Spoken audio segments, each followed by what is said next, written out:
देखिए, कल अपन कॉन्स्टिट्यूशन में कंटिन्यू कर रहे थे। दो चीज़ें मैंने आप लोगों को बताई थी। एक था अपना संविधान की प्रमुख समितियां और दूसरा था प्रारूप समिति।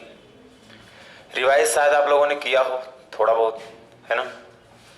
एक चीज़ ये है बेनिफिट की, यदि आप लोगों का कोई भी लेक्चर यहाँ से मिस हो जा रहा है तो अभी डायरेक्टर सर अपने यूट्यूब चैनल में भी वीडियो डाल रहे हैं शाम को, तो यदि जिसको लगता हो कि दोबारा देखने लायक है तो आप देख सकते हैं, है ना।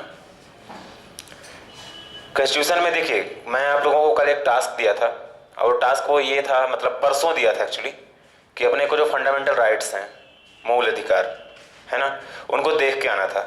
ठीक है, फंडामेंटल राइट्स, मूल अधिकार सब लोग पढ़ चुके हैं, समझ चुके हैं, ज़्यादातर आप लोग जानते होंगे।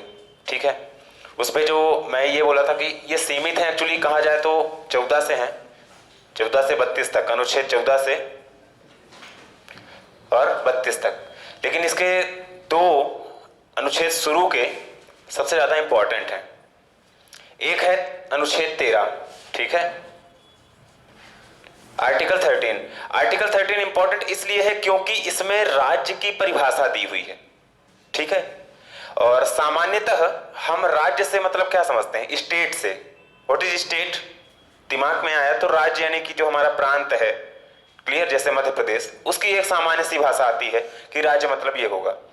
लेकिन अनुच्छेद 13 में जो राज्य की परिभाषा दी हुई है, अनुच्छेद 13 में जो राज्य की परिभाषा दी हुई है वो ये है कि कोई भी शासकीय संस्थान, कोई भी शासकीय संस्थान, जैसे मान लीजिए कोई ऑफिस हो गया, कोई शासकीय ऑर्गेनाइजेशन हो गया, गवर्नमेंट ऑर्गेनाइजेशन जैसे होते हैं, कोई भी समिति हो गई। इवन उस पर यह भी कहा गया है कि यदि कोई प्राइवेट संस्थान भी सरकार से डोनेशन ले रहा है या सरकार से उसको कुछ सब्सिडी मिल रही है तो वो भी राज्य के रूप में आएगा। क्लियर? जैसे मान लीजिए कोई एक शासकीय स्कूल है, प्राइवेट स्कूल है, उसको सरकार से कुछ यदि डोनेशन मिल रहा है ना, क्लियर, कुछ किसी भी रूप में सब्सिडी भी मिल रही है तो वो भी स्टेट के अंदर आएगा। क्लियर? जो आपकी नगर निगम होते हैं, नगर पालिका होते हैं, जितने भी शासकीय संस्थान हैं, क्लियर, पुलिस वगैरह तो छोड़ ही दीजिए कि पुलिस का ऑर्गेनाइजेशन हो गया, एसडीएम का ऑर्गेनाइजेशन हो गया, या फिर जो संस्थान है ये अलग है कार्यालय। इसके अलावा भी जो छोटी छोटी संस्थाएं हैं राज्य की, वो सब राज्य में आएंगी। और प्राइवेट संस्थान भी यदि सरकार का डोनेशन ले रहे हैं तो वो भी राज्य में आएगा। तो अनुच्छेद 13 में पूरी राज्य की परिभाषा दी हुई है। क्लियर? उसके बाद अनुच्छेद अनुच्छेद 12 था, सॉरी ये 12 है राज्य की परिभाषा, और फिर उसके बाद है आपका 13, है ना। तो 12 में राज्य की परिभाषा थी, हमेशा जैसे परिभाषा होती है, और 13 में यह था कि मूल अधिकारों, यदि कोई भी नया नियम बन रहा है, कोई भी नियम बन रहा है, clear, any law that is inconsistent with fundamental rights, यानी कि कोई भी नियम यदि बन रहा है और वो मूल अधिकारों का उल्लंघन कर रहा है, क्लियर, मूल अधिकार का उल्लंघन कर रहा है, तो वो नियम खत्म माना जाएगा, नल एंड वॉइड माना जाएगा। क्लियर? तो मतलब ये कहा जाए कि जो संविधान में सर्वोच्च प्राथमिकता है, सर्वश्रेष्ठ जो स्थान प्राप्त है वो मूल अधिकारों को प्राप्त है। समझ रहे हैं? मूल अधिकारों को प्राप्त है। इसलिए ये दो अनुच्छेद बहुत इंपॉर्टेंट है, अनुच्छेद 12 और अनुच्छेद 13। क्लियर? उसके बाद तो आपका शुरू ही हो जाता है अनुच्छेद 14 में समानता का अधिकार, अनुच्छेद 15 में आपको कि जाति लिंग के आधार पर ये नहीं होगा, किसी प्रकार का भेदभाव नहीं होगा। अनुच्छेद 16 में आपको रोजगार में अवसर की समानता दी जा रही है। क्लियर? अनुच्छेद 17 में एबॉलिशन ऑफ अनटचेबिलिटी यानी अस्पृश्यता निषेध। क्लियर? अनुच्छेद 18 में जो टाइटल्स हैं, जो उपाधियां हैं, उनका सबका अंत कर दिया गया, मतलब कि आप सरकार के अलावा यानी कि कोई भी उपाधि नहीं लेंगे। इवन जो यदि विदेशों में जा करके कोई हमारे देश का एम्बेसडर, जिसको राजदूत बोलते हैं, वो भी वहां रह रहा है तो वो राष्ट्रपति की बिना परमिशन के किसी भी देश की उपाधि नहीं लेगा। समझ रहे हैं? जैसे पहले सर की उपाधि दे दी जाती थी ना, क्लियर, रविन्द्रनाथ टैगोर को मिली थी, नाइटहुड की उपाधि दे दी जाती थी। तो इस तरह की उपाधियों का अंत कर दिया गया। क्लियर? वो इसलिए किया गया था उपाधियों का अंत, मूल रूप से ये समझिए कि लोगों में समानता रहे। ठीक है, कि ऐसा ना हो वो किसी को राजाधिराज महाराज कहा जा रहा है और किसी को कुछ नहीं कहा जा रहा है। क्लियर? तो इस तरह की है। फिर उसके बाद अनुच्छेद 19 में आपकी स्वतंत्रताएं हैं कई प्रकार की, ठीक है, जिसमें बोलने, घूमने, भागने, संस्थान बनाने, क्लियर, अपने पसंद के व्यवसाय करने, कहीं पे बसने, इस प्रकार की सारी स्वतंत्रताएं हैं। क्लियर?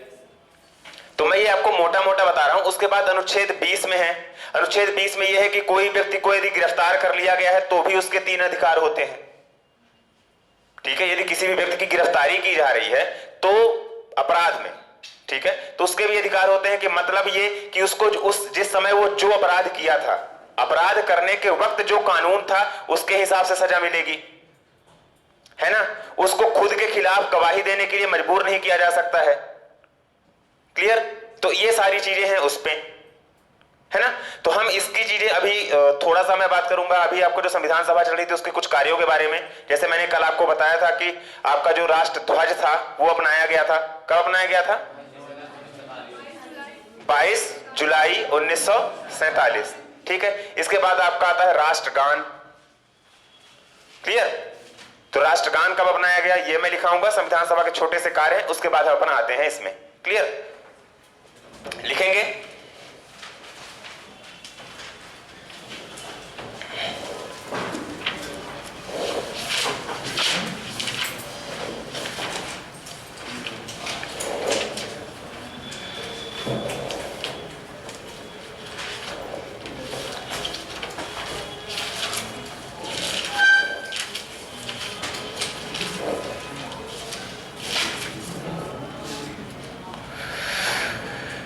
संविधान सभा के कार्य।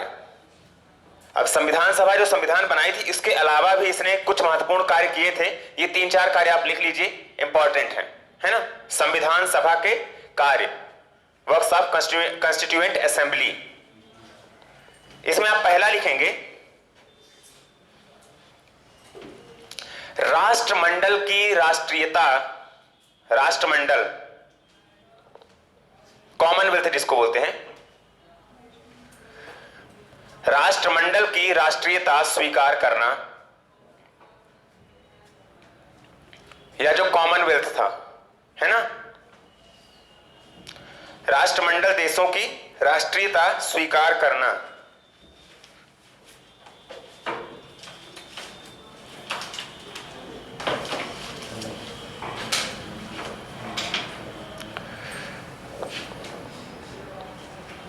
राष्ट्रमंडल देशों की राष्ट्रीयता स्वीकार करना।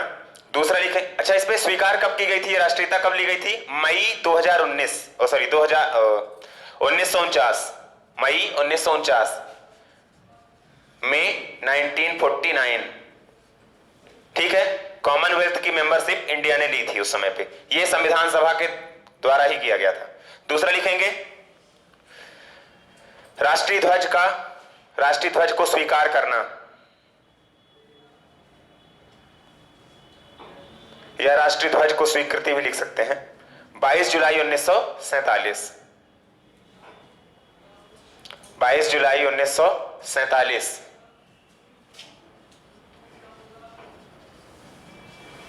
ठीक है, ये राष्ट्र ध्वज को स्वीकृत दिया गया। तीसरा लिख लेंगे राष्ट्रगान को स्वीकृति।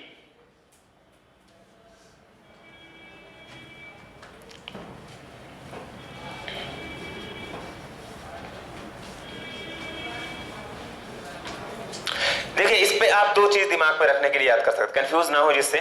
22 जुलाई को आपका हुआ था राष्ट्र ध्वज, 2 बढ़ा दीजिए 24 हो जाएगा। ठीक है, तो ये लेकिन है 24 जनवरी। 26 जनवरी 1950 को संविधान को लागू करना था, इसके पहले इन्होंने राष्ट्रगान को स्वीकार किया। क्लियर, इवन राष्ट्रगीत को भी। राष्ट्रगान और राष्ट्रगीत जानते हैं ना, राष्ट्रगान क्या है? जनगण मन, है ना, और राष्ट्रगीत क्या है? वंदे मातरम। क्लियर, ठीक है। तो 24 जनवरी 1950 को राष्ट्र गान और गीत दोनों को स्वीकार किया गया था, और जो आपका राष्ट्र ध्वज था वो 22 जुलाई 1947 को। क्लियर, तो ये दोनों चीजों को याद रखेंगे। क्लियर। प्रथम राष्ट्रपति का चयन, प्रथम राष्ट्रपति का चयन, प्रथम राष्ट्रपति का चयन यह भी 24 जनवरी 1950 को किया गया था, संविधान सभा के द्वारा ही। प्रथम राष्ट्रपति का चयन, डेट सेम है जो आपकी राष्ट्रगान या गीत वाली थी।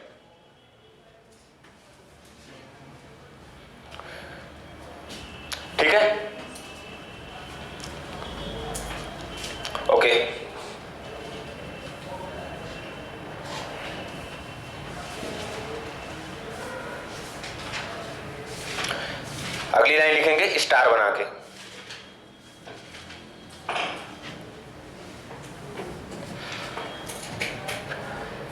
संविधान के निर्माण में लगभग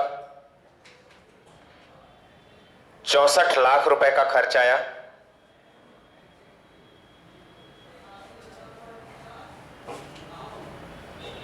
₹64 लाख रुपए का खर्च आया।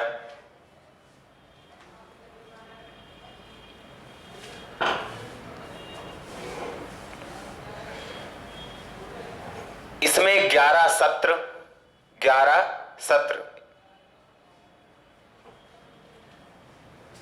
का आयोजन हुआ। इसमें 11 सत्र का आयोजन हुआ और लगभग 60 देशों के संविधान का अध्ययन किया गया।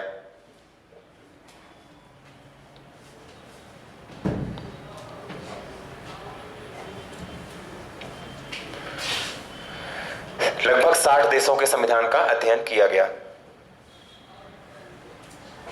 ठीक है, इसमें जो इंपॉर्टेंट है 64 लाख, ये परीक्षाओं में कई बार आया कि इसके बनाने में, संविधान को निर्माण में लगभग कितना खर्च आया। ठीक है, तो मैं लगभग बोल रहा हूं, एग्जैक्ट फिगर नहीं बता रहा हूं, इस चीज को ध्यान रखिएगा। तो इसलिए 64 लाख आप ध्यान रखिए, इसको अंडरलाइन कर लीजिएगा। इसके अलावा जो 11 सत्र हुए, ये मतलब 11 सेशंस जिसको बोलते हैं, ये भी इंपॉर्टेंट है, दिमाग में रखिएगा। क्लियर? ओके। जो कंस्टिट्यूएंट असेंबली के लिए जो सदस्य चुने गए थे, उनका चुनाव कब हुआ था, ये भी लिख लीजिए एक लाइन में, क्योंकि कभी कभी पूछा जा सकता है।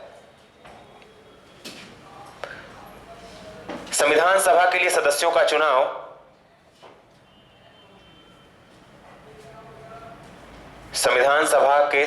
चुनाव जुलाई फिर एक डैश करेंगे, फिर अगस्त, जुलाई अगस्त 1948 में हुए।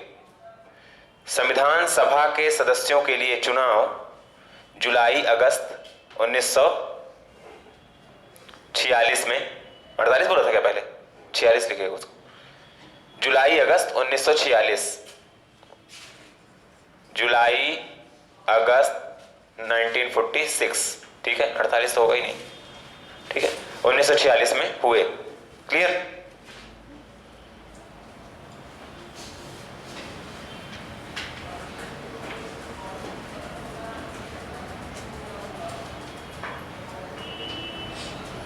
पहली मीटिंग तो आपको पता ही है, संविधान सभा की पहली मीटिंग कब हुई थी?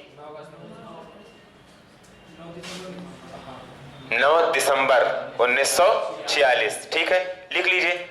संविधान सभा की प्रथम मीटिंग लिख लो, प्रथम मीटिंग या प्रथम बैठक, ऐसा भी लिख सकते हैं। 9 दिसंबर 1946 को हुई।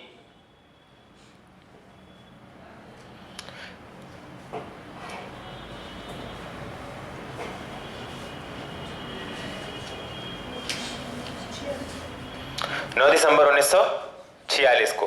क्लियर? वाइस प्रेसिडेंट संविधान सभा के बहुत इंपॉर्टेंट है, अक्सर बुकों में नहीं दिया रहता है।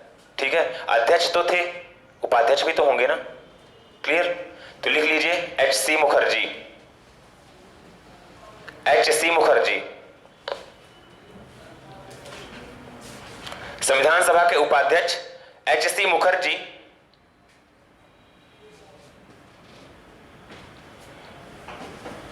एवं टी कृष्णाचारी थे। कल मैंने 2 लोगों का नाम सर्च करने के लिए बोला था आप लोगों को। H.C. मुखर्जी, H.C. मुखर्जी किस उप समिति के अध्यक्ष थे?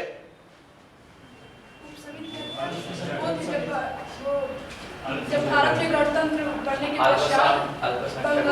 पश्चात मैंने जो कल आपको बताई थी मूल अधिकार, सुनो पहले, मैंने आपको कल बताया था जो अल्पसंख्यक संबंधी अधिकारों की परामर्श समिति थी, एक मूल अधिकार एवं अल्पसंख्यक संबंधी, उसमें 2 उप समितियां मैंने बताई थी आपको। ठीक है, मूल अधिकार संबंधी उप समिति और अल्पसंख्यक संबंधी। ठीक है, तो जो H.C. मुखर्जी थे वो किसके थे? अल्पसंख्यक के। ठीक है, मैंने इनका फुल फॉर्म नाम का सर्च करने के लिए बोला था, किया किसी ने?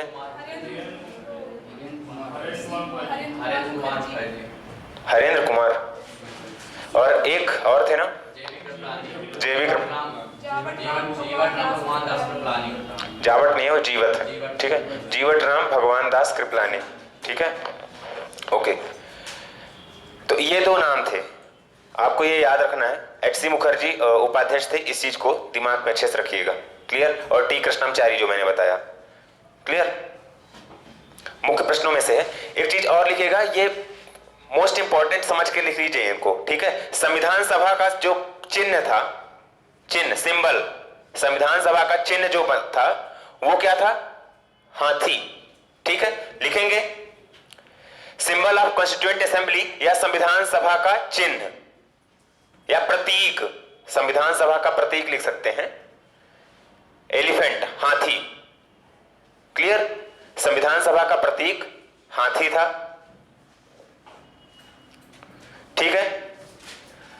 और संविधान सभा के जो कानूनी सलाहकार थे, लीगल एडवाइजर, ठीक है, संवैधानिक सलाहकार जिसको बोल सकते हो आप, तो संवैधानिक सलाहकार लिख लीजिए, यह प्रश्न कई बार आया है, इनका नाम भी B N. Rao, B N. Rao legal adviser थे, संवैधानिक सलाहकार,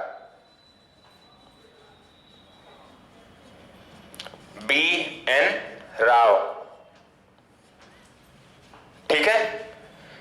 जो प्रतीक था संविधान का, संविधान सभा का, वो था क्या? हाथी। बी.एन. राव संवैधानिक सलाहकार थे, कई बार परीक्षाओं में आया है, दिमाग में रखिएगा, ठीक है। और अगला लिखेंगे कैलीग्राफर, ठीक है। अब देखिए एक शब्द समझ लीजिए, पहले आपने ये शब्द सुना होगा, कैलीग्राफी, ठीक है। इंग्लिश में थोड़ा बहुत आप पढ़े होंगे, तो यदि कोई अच्छी लिखावट लिखता है, ठीक है, अच्छी लिखावट लिखता है, ठीक है, तो उसको बोलते हैं सुंदर राइटिंग, जिसको बोलते हैं ना, तो वो इंग्लिश में उसको बोलते हैं कैलीग्राफी, ठीक है, कैलीग्राफी। तो आपने ये देखा होगा कि जैसे आप प्रस्तावना देखते होंगे ना, उसके साइड साइड में जो बॉर्डर बना हुआ है, क्लियर, उसके हर पेज पे जो कैलीग्राफी की हुई है, क्लियर, क्योंकि जो मूल प्रति संविधान की थी वो टाइप नहीं की गई थी, वो लिखी गई है, क्लियर, ठीक है। जो संसद का पुस्तकालय वहां आज भी सेफ है वो, क्लियर। तो वो जो कैलीग्राफी की थी, वो इंग्लिश के कैलीग्राफर अलग थे, हिंदी के कैलीग्राफर अलग थे, ठीक है। तो मैं आपको इस तरह से ये पूरे इसके पॉइंट्स बता दिया हूं कि आप किसी भी बुक को छान मारिए, अब कोई भी अलग या नया नहीं मिलेगा आपको, ठीक है। तो ये सारे इंपॉर्टेंट पॉइंट लिखेंगे, तो लिखेंगे कैलीग्राफर यानी कि जो कैलीग्राफर ही लिख लो यदि आपको शब्द समझ में आ गया है तो, ठीक है। समझ में तो आ गया है ना।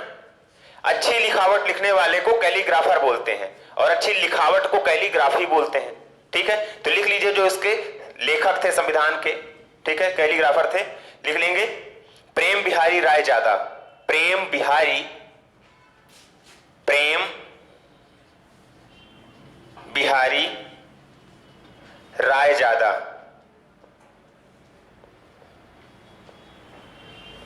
ठीक है, प्रेम बिहारी राय जादा। राय लिखते हैं, हिंदी में भी लिख दो क्या? प्रेम बिहारी तो बन ही जाएगा, राय ज्यादा लिख लीजिए, ठीक है। और हिंदी कैलीग्राफी किसने की थी? वसंत कृष्ण वैद्य। जो प्रेम बिहारी राय जादा थे वो इंग्लिश कैलीग्राफर थे, इंग्लिश की प्रति इन्होंने लिखी थी, और जो हिंदी प्रति लिखी थी वो थे वसंत कृष्ण वैद्य, ठीक है, बसंत कृष्ण वैद्य, क्लियर।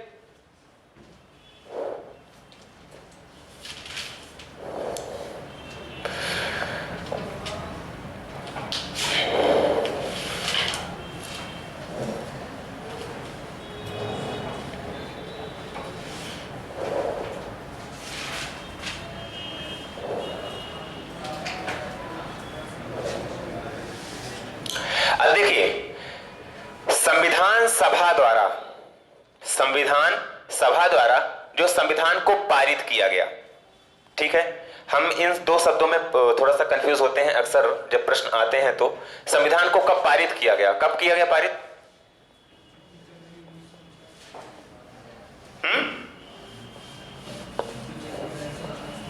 26 जनवरी 1949।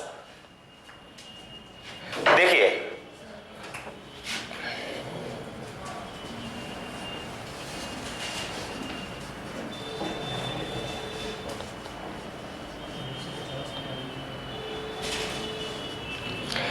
दोनों अलग अलग शब्द है ना, ये दोनों अलग अलग शब्द है ना, तो इसलिए इस चीज को कंफ्यूजन से थोड़ा सा हटाइए। ये प्रश्न ऐसे हैं जो आपसे आते हैं, ठीक है। तो पारित किया गया किसके द्वारा? संविधान सभा द्वारा पारित किया गया, और ये डेट थी 26 नवंबर 1949, ठीक है। संविधान सभा द्वारा पारित किया गया, क्लियर। और जो ये अपनाया गया, संविधान अपना अपनाया गया, एडॉप्टेड, ठीक है ना, पीपल ऑफ इंडिया है ना, be the people of India, clear, had adopted the constitution on which date? On this date 26 जनवरी 1950, ठीक है। सो ये दो मेजर डिफरेंस है, क्लियर। ये दो मेजर डिफरेंस है, 26 नवंबर 1949 और 26 जनवरी 1950, क्लियर। कि संविधान पारित कब किया गया, लेकिन यह पारित हुआ है संविधान सभा द्वारा, ठीक है। और जो अपनाया गया है वो जनता द्वारा, ठीक है ना। भारत की जनता ने जो संविधान अपनाया, यानी कि वो क्या हुआ 26 जनवरी 1950 को, और पारित किया गया संविधान सभा द्वारा 26 नवंबर 1949 को। पॉइंट क्लियर है ना? ओके, ठीक है। अब देखिए, जब मूल संविधान अपना आया, आज तो उस पर ज्यादा अनुच्छेद हो चुके हैं, अनुसूचियां भी बढ़ चुकी हैं, क्लियर। तो जब मूल संविधान अपना आया तो उसमें क्या था? अनुसूचियां, जो आज के समय में कितनी अनुसूचियां हैं? 12 है। और अनुच्छेद कितने हैं? 395। और शुरू में कितने थे? मतलब बढ़े नहीं। चलिए लिखिए, मैं बता रहा हूं आगे। लिखेंगे, मूल संविधान में 22 भाग, मूल संविधान में 22 भाग, 395 अनुच्छेद एवं 8 अनुसूचियां थी, एवं 8 अनुसूचियां थी। मूल संविधान में 22 भाग, 395 अनुच्छेद और 8 अनुसूचियां। अनुसूचियों को इंग्लिश में शेड्यूल्स बोलते हैं, ठीक है। आर्टिकल तो अनुच्छेद बोलते हैं, जानते हैं आप, भाग को पार्ट्स।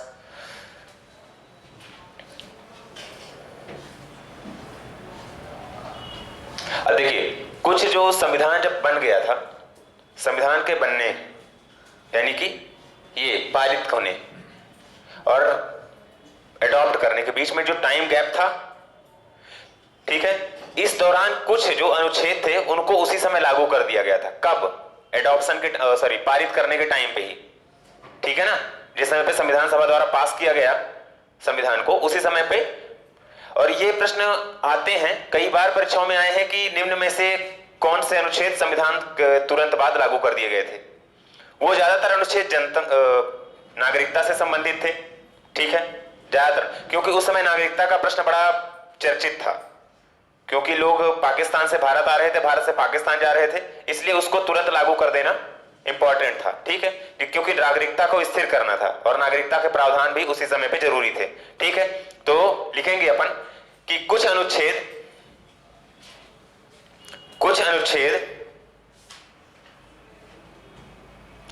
26 नवंबर 1949 को ही लागू कर दिए गए थे। कुछ अनुच्छेद 26 नवंबर 1949 को ही लागू कर दिए गए थे,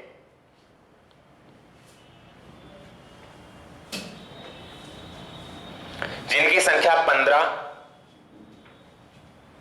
थी, जिनकी संख्या 15 थी।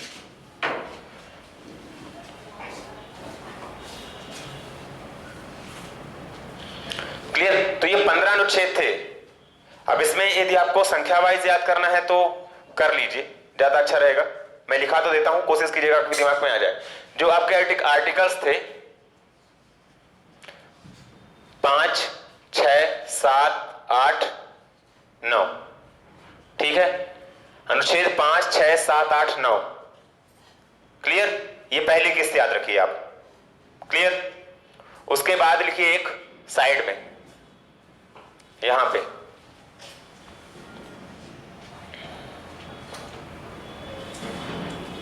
साठ, ठीक है, क्लियर। अब इसके बाद आपको 300 सीरीज के कुछ रखने लिखेंगे। 324, 366, 367,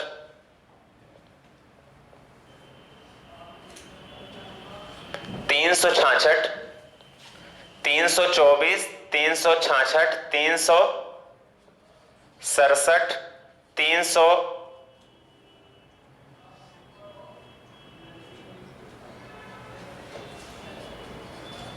79,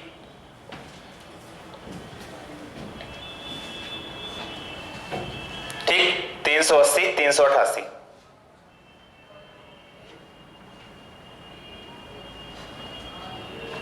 379, 380 बोला ना, और 388, कितने हो गए टोटल? 12 हो गए।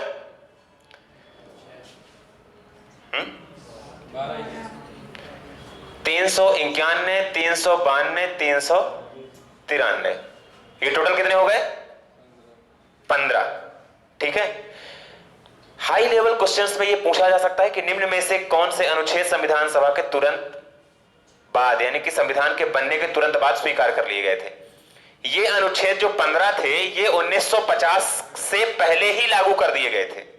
क्लियर, ठीक है। तो इसमें सामान्य शब्दों में आपको 15 अनुच्छेदों को थोड़ा सा कंफ्यूजन हो सकता है, इसलिए मैंने इनको सीरीज अलग की है। 5, 6, 7, 8, 9, क्लियर। 5, 6, 7, 8, 9, ये टोटल कितने हो गए आपके? 5। एक ये अलग है 60, इसको अपन ने अलग कर दिया, ठीक है। उसके बाद 300 सीरीज में आते हैं तो 324, 366, 367, फिर 379, 380, 388, क्लियर। 388 आ गया, फिर 391, 92, 93। इजिली लग रहा है थोड़ा सा? जो आप कंफ्यूज होंगे मैं बता रहा हूं। 324 के बाद 366, 67, 68 आप बोलेंगे, लेकिन 67 तक ही है, फिर वो 79, 80 और 88, क्लियर। तो इसको आपको दिमाग में रखना है।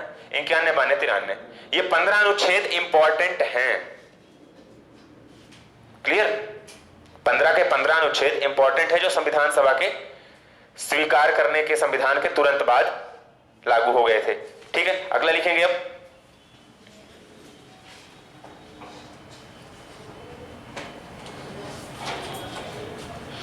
संविधान सभा की अंतिम बैठक 24 जनवरी 1950,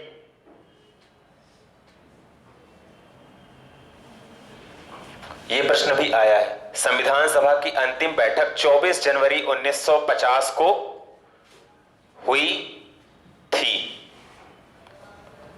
24 जनवरी 1950 को हुई थी। और 24 जनवरी 1950 को और क्या हुआ था? राष्ट्रपति चुने गए थे, ठीक है। डॉक्टर राजेंद्र प्रसाद को प्रथम राष्ट्रपति चुना गया था। इसके अलावा क्या हुआ था?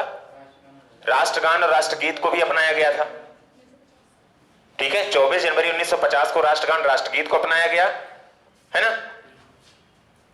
22 जुलाई 1947 को क्या किया गया? राष्ट्रध्वज को अपनाया गया, ठीक है। होप सो कि सारे पॉइंट्स आपको याद होंगे, है ना। और अच्छी चीज ये है कि यदि जो कोई यहाँ पे नए आ रहे हैं, जिनकी क्लास जैसे आप लोगों की कल से आए हैं आप, तो 2-3 लेक्चर वो वीडियो लेक्चर पड़े हुए हैं यूट्यूब चैनल में, ठीक है, कोचिंग की, तो आप लोग देख लीजिएगा। उस पर एक साल छूटा है, उसके बाद से शुरू हो गया है, ठीक है। ओके,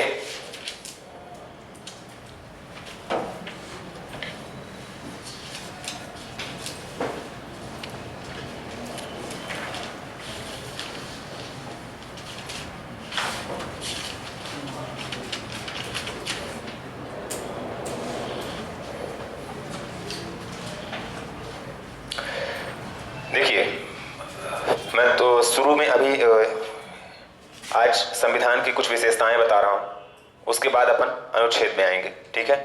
विशेषताओं के बाद मैं आपको बताऊंगा शेड्यूल्स। शेड्यूल्स यानी आपकी क्या बोलते हैं उसको? अनुसूचियां, ठीक है। अनुसूचियां कोशिश करूंगा कि आपको 12 की 12 अनुसूचियां रटी होनी चाहिए, ठीक है। विथ आर्टिकल्स, कहां से कहां तक कौन सी है, इंपॉर्टेंट है, क्लियर। उसके बाद मैं आपको संविधान के भाग बताऊंगा, पार्ट्स ऑफ कॉन्स्टिट्यूशन, वो भी कोशिश करेंगे कि आपको याद हो जाए 22 के 22 भाग विथ आर्टिकल। तो आपको चीजें फिर अपने आप दिमाग में आएगा कि कोई भी कहीं भी चीज पूछी जाएगी तो आपको लगभग अंदाजा हो जाएगा। ठीक है, 100 के आसपास आर्टिकल इंपॉर्टेंट हैं, याद हो जाएंगे, कोई बड़ी चीज नहीं है। ठीक है, जैसे ये आपको 15 याद करने में कोई समस्या नहीं होगी यदि अभी, ठीक है ना, it's completely up to you. ठीक है, and up to your mind, दिमाग को जितना फोकस करेंगे अच्छा रहेगा। ठीक है, जैसे इस पे आपको 5 6 7 8 9 60 324 366 67 79 80, ठीक है, 88 लास्ट में 91 92 93, तो ये चीजें 15 के 15 हो जा रहे हैं ना। सो इट्स इजी, जैसा लग रहा है उतना ही इजी है। ठीक है ना, तो लिखेंगे इस पे। देखो संविधान, संविधान समझते हैं थोड़ा सा, संविधान कहलाता क्या है। ठीक है, इंग्लिश में बोलेंगे तो संविधान it's a law of land. ठीक है, यानी कि कोई एक टेरिटरी है, कोई एक क्षेत्र है, वहां का एक कानून होता है संविधान। ठीक है ना, क्लियर, समझ में तो आ रहा है ना। हिंदी में एग्जैक्ट परिभाषा मुझे नहीं मिली है, इसलिए मैं थोड़ा सा बता रहा हूं मैं आपको कि क्या होती है। लेकिन it's a law of land, यानी कि कोई एक लैंड है, कोई एक क्षेत्र है, कोई एक देश है, वहां का एक ये कानून होता है। ठीक है, क्लियर। इसमें एक दूसरी लाइन ये भी लिखी हुई है कि डॉक्यूमेंट्स ऑफ पीपल्स फेथ, ठीक है, special legal sanctity, documents of people's faith, ऐसा एक ये डॉक्यूमेंट होता है, ऐसा ये एक क्या बोलेंगे इसको, कि एक ऐसी पुस्तक होती है जिस पर लोगों का विश्वास होता है। ठीक है, संविधान पे लोगों का विश्वास है ना, है ना, कि यदि कोई एक सामान्य आदमी है तो उसका यदि कोई भी दूसरा आश्रय नहीं है तो उसका विश्वास तो सिर्फ संविधान पे है, कानून पे है, तभी तो बोलते हैं कि कानून पे हमें विश्वास, हमें न्याय मिलेगा। ठीक है ना, it's a document that's have people's faith, लोगों का विश्वास है जिसपे। क्लियर, मैं परिभाषा लिखा नहीं रहा हूं, ये परीक्षा में नहीं आएगी आपके यदि आप वनडे में हैं, लेकिन आपको समझ में आना चाहिए। ठीक है, तो ये एक ऐसी पुस्तक होती है जिसपे लोगों का विश्वास होता है। ठीक है, स्पेशल लीगल सैंक्टिटी, कानूनी इसको सबसे उच्च स्थान प्राप्त होता है, कानूनन। ठीक है, लीगली सबसे उच्च स्थान किसको प्राप्त है, संविधान को ना। ठीक है ना, तो सैंक्टिटी यही, सैंक्टिटी यानी यही होता है सबसे पवित्रतम चीज, सबसे उच्च दर्जे की चीज। ठीक है, तो ये एक लॉ ऑफ लैंड है जिसपे लोगों का विश्वास है, इसको उच्च स्थान प्राप्त है। ठीक है, तो संविधान दो तरह के होते हैं मुख्यतः जो बनाए जा रहे हैं विश्व में, या बनाए गए हैं। पहला होता है रिटन कॉन्स्टिट्यूशन, लिखित संविधान, जैसा अपने यहां का है। ठीक है, 2 लोगों ने लिखा, कौन कौन है लिखने वाले,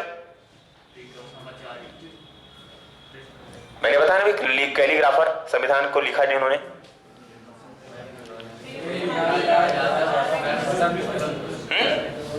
प्रेम बिहारी राय ज्यादा इंग्लिश कैलीग्राफर थे। ठीक है, और हिंदी वाले कौन थे, वसंत कृष्ण वैद्य, ये हिंदी कैलीग्राफर थे। ठीक है, दिमाग में रखेंगे दोनों का नाम। क्लियर, तो देखिए रिटन कॉन्स्टिट्यूशन ऐसा होता है जहां पे चीजें लिखित हों जैसा अपने यहां, और अनरिटन कॉन्स्टिट्यूशन होता है जैसा इंग्लैंड में है। क्लियर, तो लिखित संविधान और अलिखित संविधान में जो आपका मुख्य अंतर है वो ये है कि यहां चीजें निश्चित हैं। क्लियर, यहां चीजें निश्चित हैं और वहां चीजें निश्चित नहीं होती हैं। क्लियर, लिखेंगे पहला, परिभाषा आपको समझ में आ गई है, मैं सीधे लिखा रहा हूं। संविधान 2 तरह के होते हैं, लिखित और अलिखित, ऐसा लिखेंगे। संविधान प्रायः 2 तरह के होते हैं, लिखित और अलिखित, रिटन एंड अनरिटन कॉन्स्टिट्यूशन।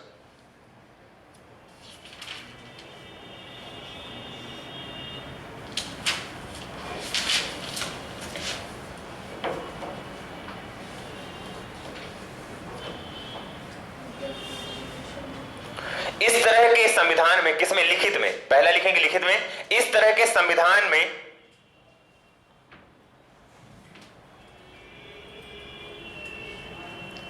संविधान द्वारा संसद का निर्माण होता है।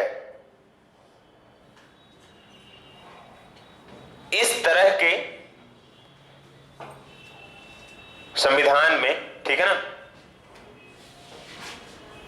संविधान द्वारा संसद का निर्माण होता है। तो लिखित संविधान का मतलब आप समझ रहे हैं ना, कि देखिए यदि हमने पहले संविधान बना लिया है और उसमें संसद का प्रोविजन है, क्लियर, लोकसभा राज्यसभा का प्रोविजन है, ठीक है, ये लिखित संविधान में हो रहा है, लेकिन इंग्लैंड के संविधान में पहले से संसद थी। क्लियर?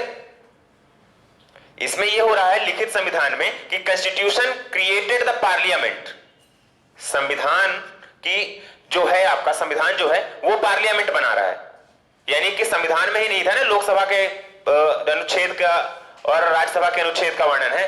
क्लियर? तो इसमें जो है संविधान है वो बना रहा है किसको? संसद को, जबकि जो अलिखित संविधान होता है उसमें संसद कानून बना, मतलब संसद संविधान बनाती है, उल्टा होता है। क्लियर? तो ये हम नहीं मानेंगे कि आप, हालांकि आपके दिमाग में कॉमन क्वेश्चन ये आ गया तो हमारे यहां संसद तो पहले से थी, नहीं, वो सिर्फ उसको पहले स्थान माना जाता था। संसद पहले मानते थे क्या? लोकसभा राज्यसभा मानते थे क्या? लोकसभा राज्यसभा और राष्ट्रपति मिलकर संसद कहलाते हैं ना। क्लियर? तो पहले थी क्या वो संसद? नहीं ना, पहले तो सिर्फ वो मान लीजिए कि अंग्रेजों के जमाने का पार्लियामेंट जैसा कुछ भी था। क्लियर? लेकिन उसको संसद नाम कब दिया गया? लोकसभा या राज्यसभा के बाद संयुक्त रूप से संसद कब कहलाई? 1950 के बाद ना। तो मतलब क्या हुआ कि पहले संविधान बना, फिर संविधान में के बाद बनाई गई क्या आपकी पार्लियामेंट या संसद।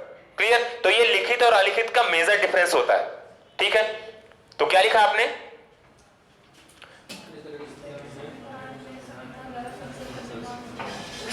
ठीक है, जिसमें संविधान सर्वोच्च होता है। ठीक है, जिसमें, किसमें? लिखित में ही, है ना। इसमें या जिसमें लिख लीजिए, इसमें लिखे संविधान सर्वोच्च होता है, सर्वोच्च दर्जा संविधान को प्राप्त होता है।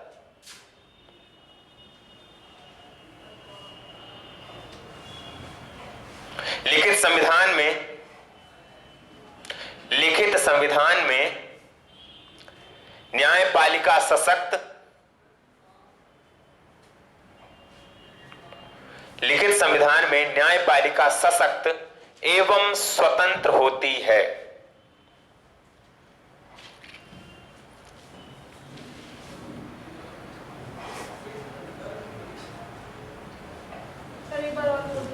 लिखित संविधान में न्यायपालिका सशक्त एवं स्वतंत्र होती है। ठीक है ना।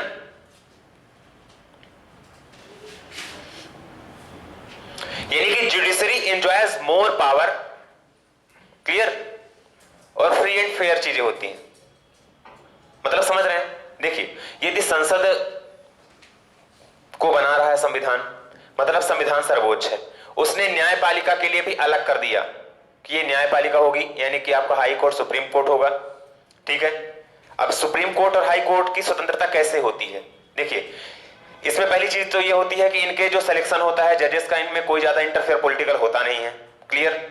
इनकी जो वेतन भत्ते होते हैं वो किसी एक, जैसे हमारे यहाँ की सैलरी आ रही है ट्रेजरी से आ रही है, ठीक है ना, ट्रेजरी ऑफिस से, तो यहाँ की ट्रेजरी उनकी ऐसी नहीं होती है। उनका सीधे जो आपका होता है कंसोलिडेटेड फंड, ठीक है, जो भारत की संचित निधि होती है, वहां से डायरेक्ट इनकी सैलरी आती है।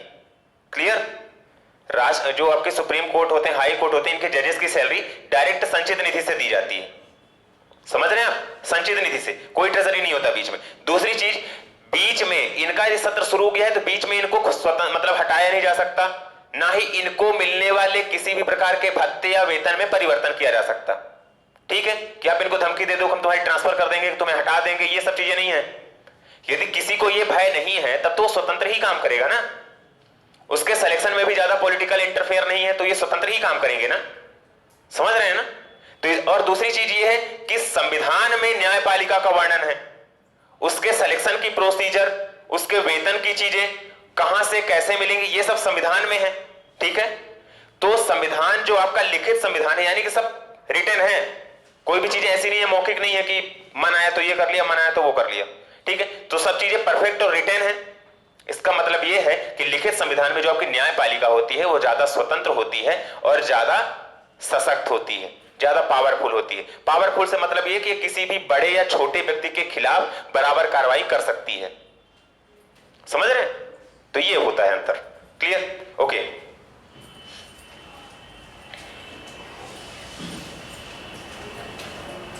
लिखेंगे अलिखित संविधान।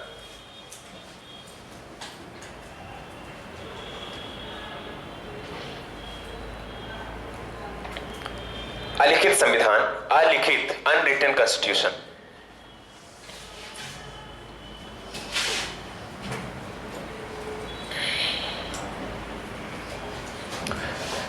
संसद द्वारा संविधान का निर्माण किया जाता है। संसद द्वारा संविधान का निर्माण किया जाता है।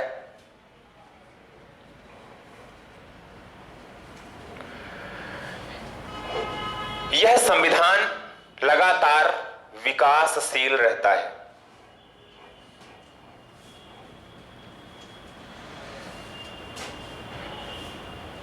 यह संविधान लगातार विकासशील रहता है।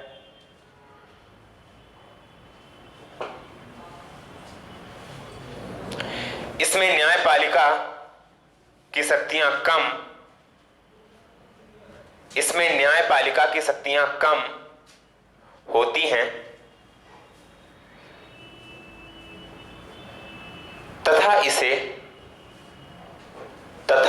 इसमें न्यायपालिका की शक्तियां कम होती हैं तथा इसे आसानी से संशोधित किया जा सकता है। Can be easily amended.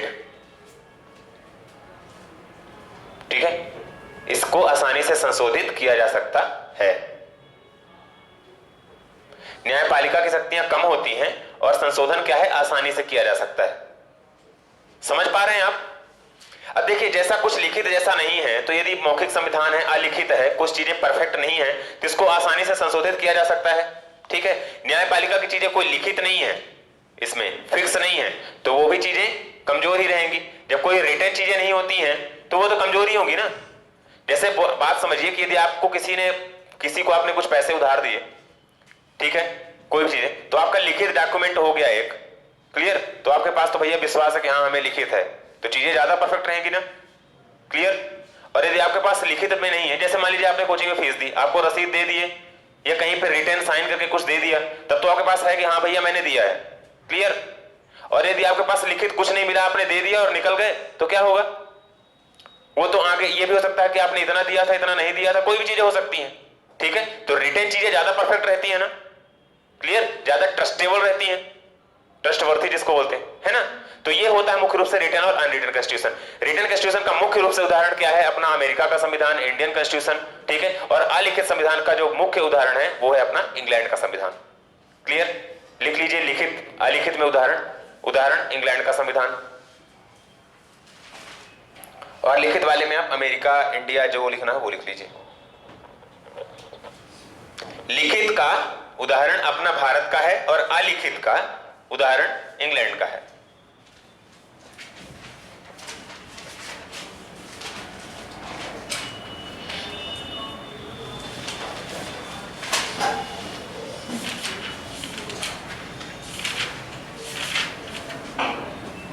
ठीक है,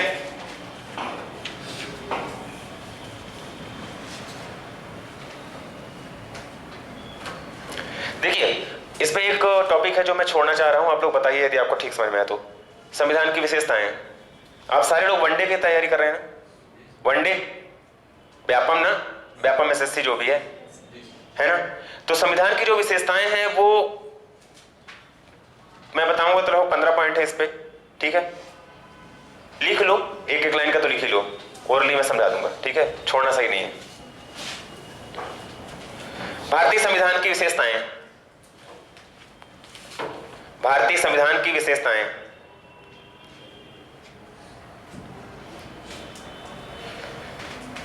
पहला लिख लेंगे, सबसे लंबा लिखित संविधान, सबसे लंबा, लेंथीएस्ट रिटन कॉन्स्टिट्यूशन, सबसे लंबा लिखित संविधान।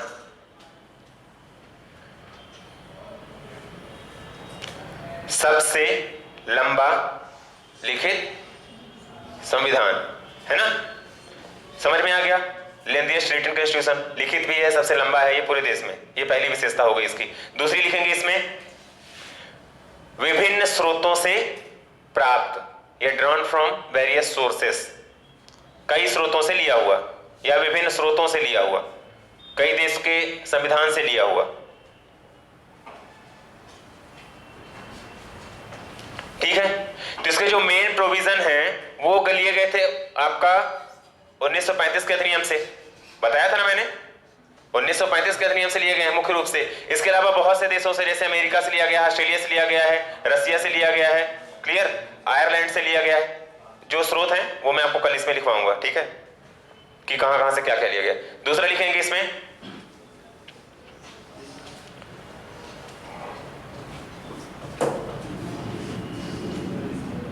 संघात्मक शासन व्यवस्था।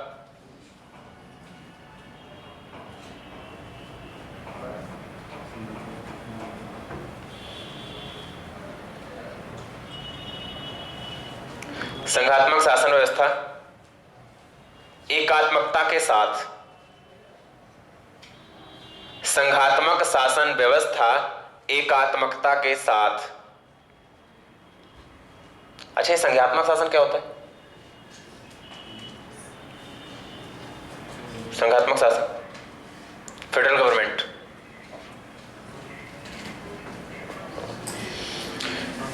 देखिए, जो संघात्मक शासन होता है, अब समझिएगा, जो अमेरिका है, अमेरिका, वहां संघात्मक शासन है, समझ रहे हैं, फेडरल गवर्नमेंट है।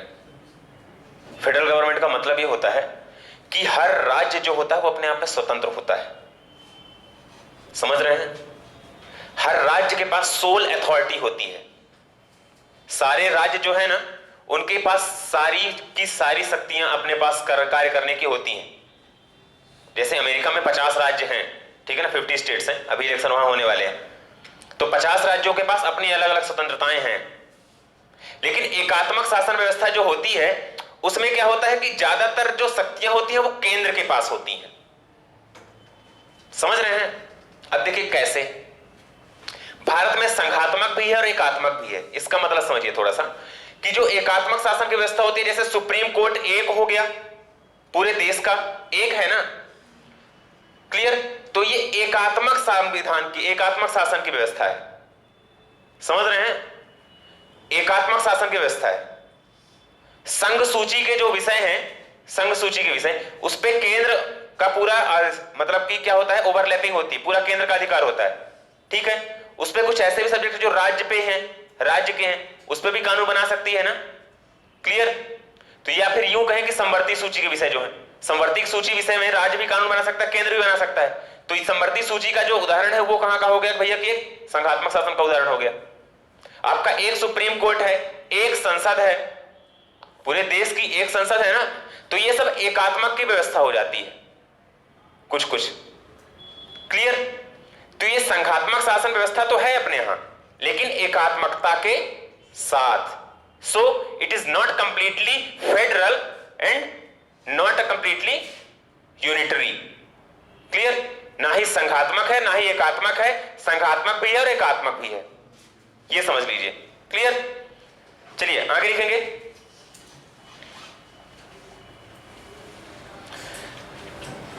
संयुक्त एवं स्वतंत्र न्यायपालिका, आप विशेषताएं लिख रहे हैं, ठीक है, भारतीय संविधान की। संयुक्त एवं स्वतंत्र न्यायपालिका,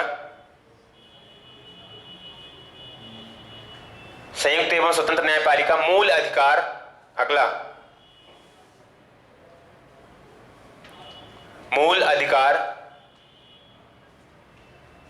यह भी भारतीय संविधान की विशेषताओं में है, ठीक है, कि यहां मूल अधिकार दिए गए हैं नागरिकों को। इसके बाद DPSP, directive principle of state policy, जिसको बोलते हैं राज्य के नीति निर्देशक तत्व। अगला है ना, directive principles of state policies, राज्य के नीति निर्देशक तत्व, ठीक है। ध्यान रखिएगा कि जो राज्य के नीति निर्देशक तत्व हैं, ये वेलफेयर स्टेट के उदाहरण हैं, कल्याणकारी राज्य, समझ रहे हैं, कल्याणकारी राज्य, यानी कि संविधान द्वारा राज्य को ये निर्देश दिए गए हैं। संविधान, जब मैं आऊंगा तो मैं बताऊंगा आपको डिटेल में कि जो राज्य के नीति निर्देशक तत्व हैं, कि जन कल्याण को करना ये राज्य की प्राथमिकता है, भले कुछ भी हो या ना हो, समझ रहे हैं। जन कल्याण के करने, यानी कि हॉस्पिटल बनाना, शिक्षा की व्यवस्था करना, विधवाओं को सहायता देना, बूढ़ों को सहायता देना, बच्चों के लिए शिक्षा की व्यवस्था करना, जो यहाँ के जानवर हैं, पशु हैं, उनकी भी रक्षा करना, पेड़ पौधों की रक्षा करना, क्लियर। ये सब राज्य के हैं उत्तरदायित्व जो संविधान द्वारा दिए गए हैं, इन्हीं को बोलते हैं राज्य के नीति निर्देशक तत्व। और इनको कोर्ट में क्लेम नहीं किया जा सकता, ये भी दिमाग में याद रखिए। जो राज्य के नीति निर्देशक तत्व हैं, उनको कोर्ट में क्लेम नहीं किया जा सकता। जैसे आप फंडामेंटल राइट्स के उल्लंघन होने पे पहुंच जाते हैं ना, रिट लगा के सुप्रीम कोर्ट या हाई कोर्ट में, ठीक है, रिट लगाई जाती है। तो लेकिन आप इनके लिए क्लेम नहीं कर सकते कि राज्य हमें पेंशन नहीं दे रहा है, कि राज्य हमारे बच्चों को पढ़ा नहीं रहा है, ठीक है, clear. You can not claim upon that कि हाँ भैया ये हमें नहीं मिल रहा है, आप हमें दिलवाओ, ये नहीं कर सकते, ठीक है। तो ये भी एक बहुत महत्वपूर्ण है कि जो मूल अधिकार है इनको आप कानून के लिए या फिर इनकी कानूनन आप फोर्स कराने के लिए आप कोई क्लेम कर सकते हैं, लेकिन नीति निर्देशक तत्वों को नहीं कर सकते, ठीक है। तो ये है राज्य के नीति निर्देशक तत्व। आपने क्या लिखा था? मूल अधिकार लिखा था ना, उसके पहले है ना, आगे लिख दीजिए मौलिक कर्तव्य। अगला पॉइंट मौलिक कर्तव्य। मौलिक कर्तव्य धर्मनिरपेक्ष राज्य, धर्मनिरपेक्ष राज्य, एकल नागरिकता, एकल नागरिकता या सिंगल सिटीजनशिप, ये भी किसका है? एकात्मक शासन का व्यवस्था है, एकात्मक शासन का पहचान है ये एकल नागरिकता। समझ रहे हैं कैसे? कि देखिए अमेरिका में क्या है कि पहले स्टेट की भी नागरिकता होती है, फिर उसके बाद अमेरिका की भी नागरिकता होती है ना। लेकिन अपने यहाँ वोटर आईडी क्या बनता है? एक ही बनता है ना, वो आपका चाहे आप दिल्ली जाओ तो भी वैलिड होगा, आप एमपी में रहोगे तो भी वैलिड होगा, क्लियर। तो इसका मतलब ये एकल नागरिकता का उदाहरण है, सिंगल सिटीजनशिप, ठीक है, ये एकात्मक शासन का उदाहरण है, क्लियर। अगला लिखेंगे आपातकालीन उपबंध, आपातकालीन उपबंध,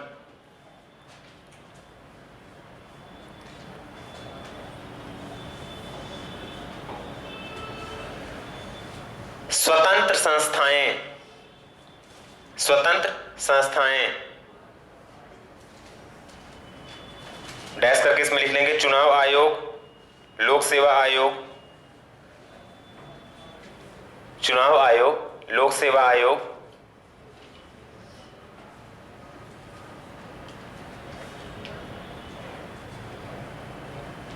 ठीक है। अगला लिख लेंगे त्रिस्तरीय शासन व्यवस्था, त्रिस्तरीय शासन। ये त्रिस्तरीय शासन को एक शब्द में समझ लीजिए, ऐसा होता है जैसे केंद्र पे एक अलग सरकार होती है, राज्य पे एक अलग सरकार होती है, और बाद में 73वें और 74वें संविधान संशोधन के तहत ग्राम स्तर पे गांवों में भी एक अलग सरकार की व्यवस्था कर दी गई है, ग्राम पंचायत, नगर पालिका, ठीक है। तो तीन स्तरीय शासन ये हो रहा है, यानी कि केंद्र के स्तर पे हो रहा है, एक राज्य स्तर पे हो रहा है, और ग्रामीण स्तर पे जो 73वां 74वां संविधान संशोधन हुआ था, हम आगे चर्चा करेंगे उसके संबंध में, ठीक है। तो वो तीसरा स्तर शुरू हो गया था, ठीक है, third tier of the government जिसको बोलते हैं, ठीक है। तो 3 टियर गवर्नमेंट, दैट इज त्रिस्तरीय शासन व्यवस्था, clear, okay. Cooperative societies, Hindi क्या बोलते हैं उसको? कोऑपरेटिव क्या बोलते हैं? हाँ, कोऑपरेटिव, अरे यार क्या बोलते हैं उसको? कोऑपरेटिव सोसाइटी को हिंदी में क्या बोलते हैं? कौन से समुदाय, हिंदी नाम मेरे दिमाग से उड़ रहा है थोड़ा सा, लिख लीजिए आप हिंदी में, इंग्लिश में लिख लो भाई, कोऑपरेटिव लिख लो, कहीं कहीं पे तो लिखा भी होता है कोऑपरेटिव सोसाइटी, ठीक है। तो आप लिख लो cooperative, cooperative society. Cooperative society की व्यवस्था का मतलब ये है, जैसे आपके लिए होता है ना कि महिला स्व सहायता समूह, ठीक है, ये कोऑपरेटिव शायद यही होता है, या फिर ऐसे तो दूसरा होता है। स्व सहायता समूह बनते हैं, जैसे महिला स्व सहायता समूह, ठीक है। किसी भी चीज के लिए आपके जो कोऑपरेटिव सोसाइटीज बनती हैं गांवों में, आपको जो यूरिया खाद वगैरह का आवंटन होता है वो कोऑपरेटिव सोसाइटी के तहत ही होता है। आपके जो आजकल वो जो राशन वगैरह मिलता है बीपीएल वालों को, ठीक है, वो भी कोऑपरेटिव के ही तहत मिलता है ना, कि कुछ लोगों का समूह बना के कॉपरेशन मतलब कोऑपरेट करके एक जो समुदाय बना दिया जाता है, ठीक है, तो वो होता है, ठीक है, क्लियर। तो ये कोऑपरेटिव सोसाइटी की व्यवस्था भारतीय संविधान में कितने हो गए? ये 13 हो गए, ठीक है, बहुत है, क्लियर, ओके। चलिए ठीक है, आज के लिए इतना ही, थैंक यू। कल अपन आप लोग पढ़ के आएंगे एक नई चीज, वो ये की जो अनुसूचियां हैं वो कितनी हैं, ठीक है। 12 की 12 आपको पढ़नी है, पढ़ के आइएगा, रटिएगा मत, रटा मैं दूंगा यहाँ पे।